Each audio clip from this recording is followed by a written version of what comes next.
When I was born, I almost did not make it past childbirth, but more on that later. This speech is to help you guys understand me a little bit better, as well as the days following my birth.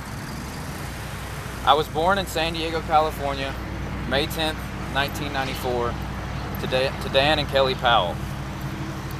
We stayed in San Diego until I was 3 years old, and then we moved to Olive Branch, Mississippi, where we've stayed ever since. But back to the subject that I first mentioned. I was a very small baby. I only weighed 4 pounds 7 ounces. This was due to the fact that the umbilical cord was wrapped around my waist, which caused a blood clot. My parents had two choices. They could give me a shot in my head, which would make me mentally handicapped for the rest of my life, or they could amputate my legs, which would make me physically handicapped for the rest of my life. Even to this day, they never told me which one that they would choose, because they said that they had never made the choice themselves. But obviously, looking at me, you probably think that they went with the shot, because obviously I still have my legs.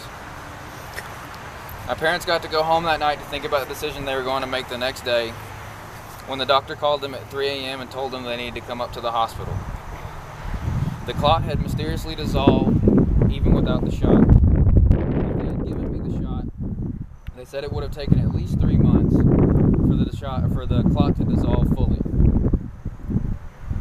Ironically, that night, my great aunt passed away, and they've always said that she was my guardian angel. Now, this blood clot did not leave me without any problems. When I went to go enter the first grade, they had to hold me back to kindergarten because the fact that it made my motor skills a little bit slower, and they thought that was what the clot had affected me with.